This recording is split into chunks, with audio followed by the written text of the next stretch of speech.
Hi, I'm Charles, and I'm taking the 4G challenge. Today I'm here at Page Field, here in Fort Myers, and I'm going to read Matthew 25, 26, and 27. 25. The Parable of the 10 Virgins. At that time, the kingdom of heaven will be like 10 virgins who took their lamps and went out to meet the bridegroom. 5 of them were foolish, and 5 of them were wise. The foolish ones took their lamps, but did not take any oil with them. The wise ones, however, took oil in jars along with their lamps. The bridegroom was a long time in coming, and they all became drowsy and fell asleep. At midnight the cry rang out, "Here's the bridegroom, come out and meet him." Then all the virgins woke up and trimmed their lamps. The foolish ones said to the wise, "Give us some of your oil, our lamps are going out." "No," they replied, "there may not be enough for both of us and you. Instead, go to those who sell oil and buy some for yourselves." But while they were on their way to buy the oil, the bridegroom arrived. The virgins who were ready went in with him to the wedding banquet, and the door was shut. Later, the others also came. "Lord, Lord," they said, "open the door for us." But he replied, "Truly I tell you, I don't know you.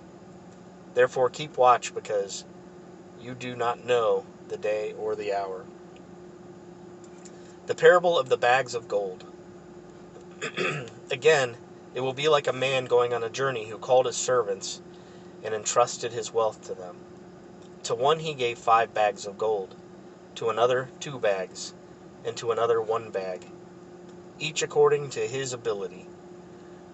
Then he went on his journey. The man who had received 5 bags of gold went at once and put his money to work and gained 5 bags more.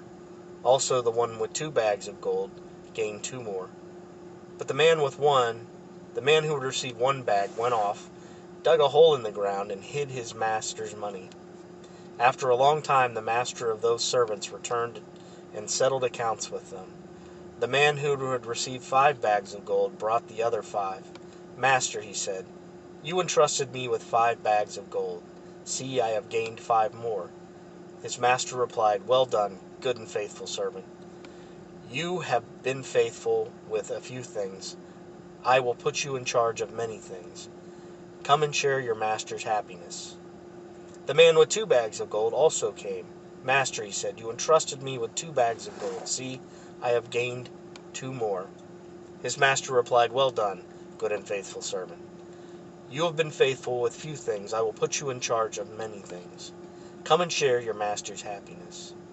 Then the man who had received 1 bag of gold came.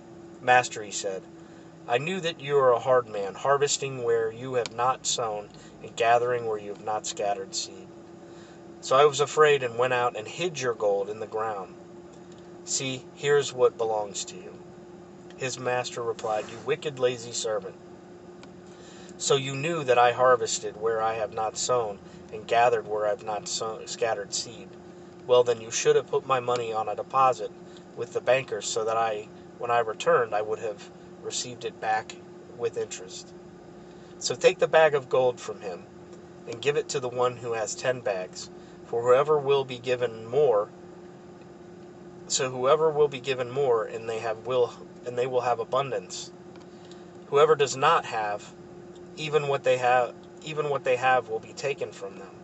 Throw that worthless servant outside into the darkness, where there will be weeping and gnashing of teeth." The sheep and the goats. When the Son of Man comes in his glory, all the angels with him, he will sit on his glorious throne. All the nations will be gathered before him, and he will separate the people one from another, as a shepherd separates the sheep from the goats. He will put the sheep on his right and the goats on his left. Then the king will say to those on his right, "Come, you are blessed by my Father. Take your inheritance, the kingdom prepared for you since the creation of the world. For I was hungry, and you gave me something to eat. I was thirsty, and you gave me something to drink. I was a stranger, and you invited me in. I needed clothes, and you clothed me. I was sick, and you looked after me. I was in prison, and you came to visit me." Then the righteous will answer him, Lord, when did we see you hungry and feed you, or thirsty and give you something to drink? When did we see you a stranger and invite you in, or needing clothes and clothe you? When did we see you sick or in prison and go visit you? The king will reply, Truly I tell you, whatever you did for one or the least of these, brothers and sisters of mine, you did for me. Then he will say to those on his left, Depart from me, and you who are cursed, depart from me, you who are cursed, into eternal fire prepared for the devil and his angels. For I was hungry, and you gave me nothing to eat. I was thirsty, and you gave me nothing to drink. I was a stranger, and you did not invite me in. I needed clothes, and you did not clothe me.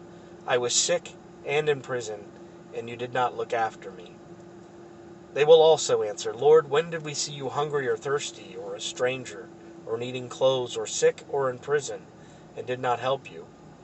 He will reply, Truly I tell you, whatever you did not do for one of the least of these, you did not do for me. Then they will go away to eternal punishment, but the righteous to eternal life. Chapter 26. The plot against Jesus. When Jesus had finished saying all these things, he said to his disciples, As you know, the Passover is 2 days away, and the Son of Man will be handed over to be crucified. Then the chief priests and the elders of the people assembled in the palace of the high priest, whose name was Caiaphas. And they schemed to arrest Jesus secretly and kill him, but not during the festival, they said, or there may be a riot amongst the people. Jesus anointed at Bethany. While Jesus was in Bethany, in the home of Simon and leper, a woman came to him with an alabaster jar of very expensive perfume, which she poured on his head as he was reclining on the table. When the disciples saw this, they were indignant. Why this waste? They asked. This perfume could have been sold at a high price and the money given to the poor. Aware of this, Jesus said to them, Why are you bothering this woman? She has done a beautiful thing to me. The poor you will always have with you, but you will not always have me. When she poured this perfume on my body, she did it to prepare me for burial. Truly I tell you, wherever this gospel is preached throughout the world, that what she has done will also be told, in memory of her. Judas agrees to betray Jesus. Then one of the 12, the one called Judas Iscariot, went to the chief priests and asked, What are you willing to give to me if I deliver him over to you? So they counted out for him 30 pieces of silver. From then on, Judas watched for an opportunity to hand him over. The Last Supper. On the first day of the festival of the unleavened bread, the disciples came to Jesus and asked, Where do you want us to make preparations for you to eat the Passover? He replied, Go into the city to a certain man and tell him, The teacher says, My appointed time is near. I'm going to celebrate the Passover with my disciples at your house. So the disciples did as Jesus had directed them, and prepared the Passover. When the evening came, Jesus was reclining at the table with the 12. And while they were eating, said, Truly I tell you, one of you will betray me. They were very sad and began to say to him one after another, Surely you don't mean me, Lord. Jesus replied, The one who has dipped his hand into the bowl with me will betray me. The Son of Man will go as it is written about him.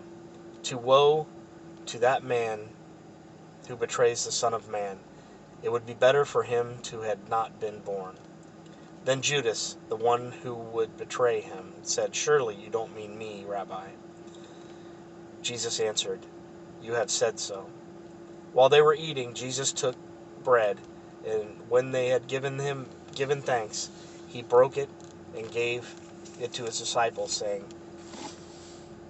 Take and eat, this is my body. Then he took a cup, and when he had given thanks, he gave it to them, saying, Drink from it, all of you.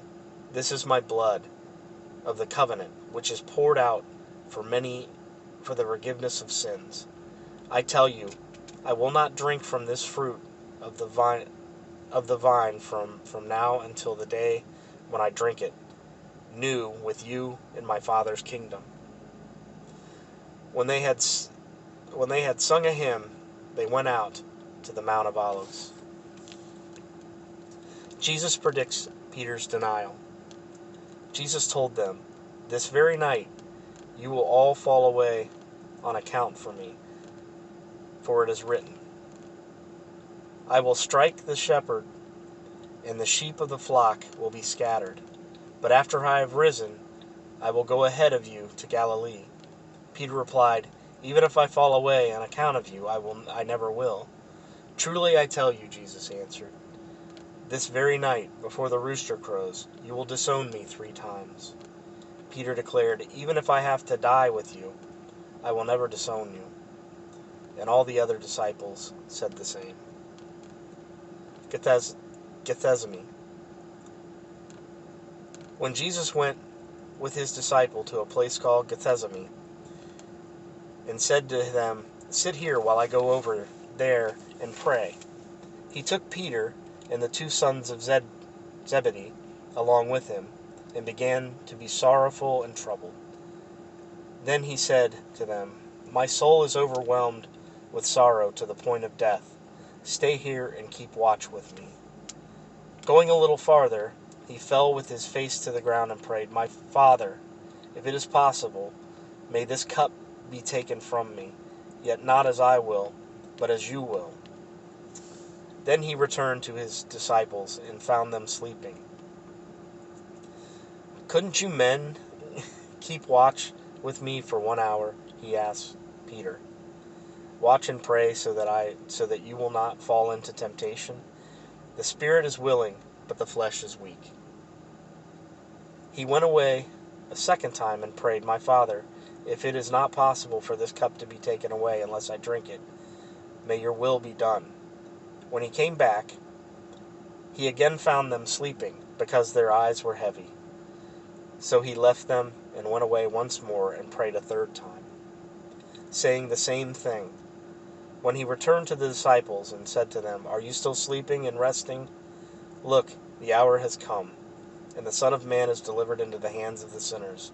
Rise, let us go. Here comes my betrayer." Jesus arrested. While he was still speaking, Judas, one of the 12, arrived. With him, a large crowd armed with swords and clubs, sent from the chief priests and the elders of the people. Now the betrayer has arranged a signal for them. "The one I kiss is the man. Arrest him." Going at once to Jesus, Judas said, "Greetings, Rabbi," and kissed him. Jesus replied, "Do what you came for, friend." Then the men stepped forward, seized Jesus, and arrested him. With that, one of Jesus' companions reached for his sword, drew it, and struck the servant of the high priest, cutting off his ear. "Put your sword back in its place," Jesus said to him, "for all who draw the sword will die by the sword. Do you think I cannot call on my Father, and he will at once put at my disposal more than 12 legions of angels? But how then would the scriptures be fulfilled and be fulfilled that say it must happen in this way?" In that hour, Jesus said to the crowd, "I am leading a rebellion, that you have come out with swords and clubs to capture me? Every day I sat in the temple courts teaching, and you did not arrest me. But this has all taken place, that the writings of the prophets might be fulfilled." Then all the disciples deserted him and fled. Jesus before the Sanhedrin. Those who had arrested Jesus took him to Caiaphas, the high priest, where the teachers of the law and elders had assembled. But Peter followed him at a distance, right up to the courtyard of the high priest. He entered, sat down with the guards to see the outcome. The chief priests and the Sanhedrin were looking for false evidence against Jesus so that they could put him to death. But they did not find any, though many false witnesses came forward. Finally, 2 came forward and declared, "This fellow said, I am able to destroy the temple of God and rebuild it in 3 days." Then the high priest stood up and said to Jesus, "Are you not going to answer?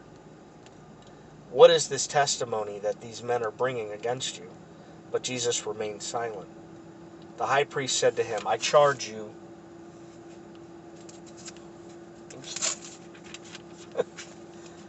you under oath by the living God. Tell us if you are the Messiah, the Son of God. You have said so, Jesus replied.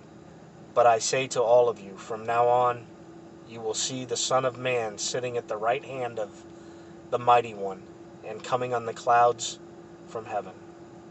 Then the high priest tore his clothes and said, He has spoken blasphemy. Why do we need any more witnesses? Look, now you have heard the blasphemy. What do you think? He is worthy of death, they answered.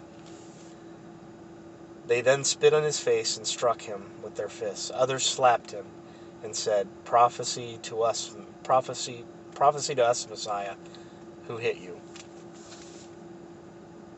Peter disowns Jesus. Now Peter was sitting out in the courtyard, and a servant girl came to him. You were also with Jesus of Galilee, she said. But he denied it before them all. I don't know what you're talking about, he said. Then he went to the gateway, where the other servant girl saw him and said to the people there, This fellow was with Jesus. And the girl saw him and said to the people there, This fellow was with Jesus of Nazareth. He denied it again, with an oath, I don't know the man. After a little while, those standing there went up to Peter and said, Surely you are one of them. Your accent gives you away. Then he began to call down curses, and he swore to them, I don't know the man. Immediately the rooster crowed. Then Peter remembered the words of Jesus had spoken. Before the rooster crows, you will disown me 3 times, and went outside and wept bitterly. Chapter 27. Judas hangs himself. Early in the morning, all the chief priests and elders of the people had made their plans how to have Jesus executed. So they bound him, led him away, handed him over to Pilate the governor. When Judas, who had betrayed him, saw that Jesus was condemned, he was seized with remorse and returned the 30 pieces of silver to the chief priests and the elders. I have sinned, he said, for I have betrayed innocent blood. What is that to us? They replied. That's your responsibility. So Judas threw the money into the temple and left. Then he went away and hanged himself. The chief priests picked up the coins and said, It is against the law to put this into the treasury since this is blood money. So they decided to use the money to buy the potter's field as a burial place for foreigners. That is why it had been called the field of blood to this day. Then what was spoken by Jeremiah to the prophet was fulfilled. They took the 30 pieces of silver, the price set on him by the people of Israel, and they used it to buy the potter's field, as the Lord commanded me. Jesus before Pilate. Meanwhile, Jesus stood before the governor, and the governor asked him, Are you the King of Jews? You have said so, Jesus replied. When he was accused by the chief priests and elders, he gave no answer. Then Pilate asked him, Don't you hear the testimony they are bringing against you? But Jesus made no reply, not even to a single charge, to the great amazement of the governor. Now, it was the governor's custom at this festival to release a prisoner chosen by the crowd. At that time, they had a well-known prisoner whose name was Jesus Barabbas. So when the crowd gathered, Pilate asked them, "Which one do you want me to release to you? Jesus Barabbas or Jesus who is called the Messiah?" For he knew it was out of self-interest that they had handed Jesus over to him. While Pilate was sitting on the judge's seat, his wife sent him this message: "Don't have anything to do with that innocent man, for I have suffered a great deal today in a dream because of him." But the chief priests and elders persuaded the crowd to ask for Barabbas and to have Jesus executed. "Which of the two do you want me to release to you?" asked the governor. "Barabbas," they answered. "What shall I do then with Jesus, who is called the Messiah?" Pilate asked. They all answered, "Crucify him." "Why, what crime has he committed?" asked Pilate. But they all shouted louder, "Crucify him."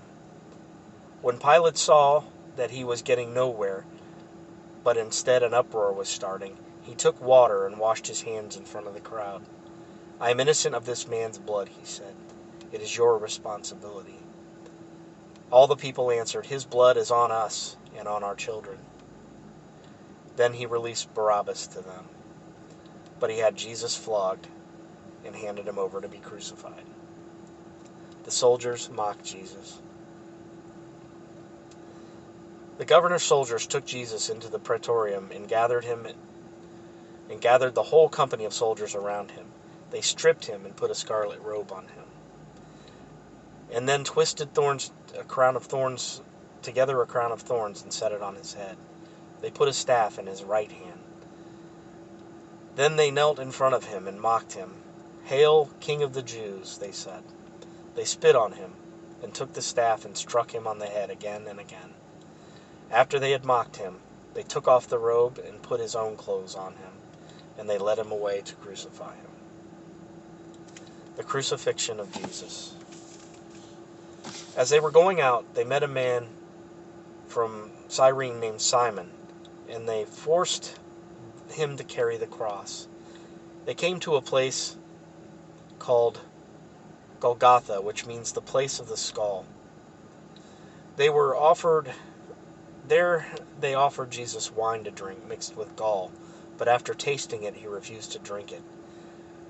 When they had crucified him, they divided up his clothes by casting lots. And sitting down, they kept watch over him there. Above his head, they placed a written charge against him: "This is Jesus, King of the Jews." 2 rebels were crucified with him, one on his right and one on his left. Those who passed by hurled insults at him, shaking their heads and saying, "You who are going to destroy the temple and build it in 3 days, save yourself. Come down from the cross if you are the Son of God." In many of the same way, the chief priests, teachers of the law, and elders mocked him. "He saved others," they said, "but he can't save himself. He's the King of Israel. Let him come down now from the cross, and we will believe in him. He trusts in God. Let God rescue him now if he wants him. For he said, 'I am the Son of God.'" In the same way, the rebels who were crucified with him also heaped insults on him. The death of Jesus. From noon until 3 in the afternoon, darkness came over all the land. About 3 in the afternoon, Jesus cried out in a loud voice, "Eli, Eli, lema sabachthani," excuse my pronunciation, which means, my God, why have you forsaken me?" When some of those standing there heard this, they said, "He is calling Elijah." Immediately one of them ran and got a sponge. He filled it with wine vinegar, put it on his staff, and offered it to Jesus to drink. The rest said, "Now leave him alone. Let's see if Elijah comes to save him." And when Jesus had cried out again in a loud voice, he gave up his spirit. At that moment, the curtain of the temple was torn in two from top to bottom. The earth shook, the rocks split, and the tombs broke open. The bodies of many holy people who had died were raised to life. They came out of the tombs after Jesus' resurrection and went into the holy city and appeared to many people. When the centurion and those with him who were guarding Jesus saw the earthquake and all that had happened, they were terrified and exclaimed, "Surely he was the Son of God." Many women were there watching from a distance. They had followed Jesus from Galilee to care for his needs. Among them were Mary Magdalene, Mary the mother of James and Joseph, and the mother of Zebedee's son. The burial of Jesus. As evening approached, there came a rich man from Arimathea, named Joseph, who had himself become a disciple of Jesus. Going to Pilate, he asked for Jesus' body. Pilate ordered that it be given to him. Joseph took the body, wrapped it in a clean linen cloth, and placed it in his own tomb that he had cut out of the rock. He rolled a big stone in front of the entrance to the tomb and went away. Mary Magdalene and the other Mary were sitting on the opposite tomb of the tomb. The guard at the tomb. The next day, after the preparation day, the chief and priests and the Pharisees went to Pilate. "Sir," they said, "we remember that while he was still alive, that deceiver said, 'After 3 days I will rise again.' So give the order for the tomb to be made secure until the 3rd day. Otherwise, his disciples may come and steal the body, and tell the people that he has been raised from the dead. This last deception will be worse than the first." "Take a guard," Pilate answered. "Go make the tomb as secure as you know how." So they went and made the tomb secure by putting a seal on the stone and posting a guard. There's the word of the Lord. Matthew 25, 26, and 27. The 4G challenge. You have a good day.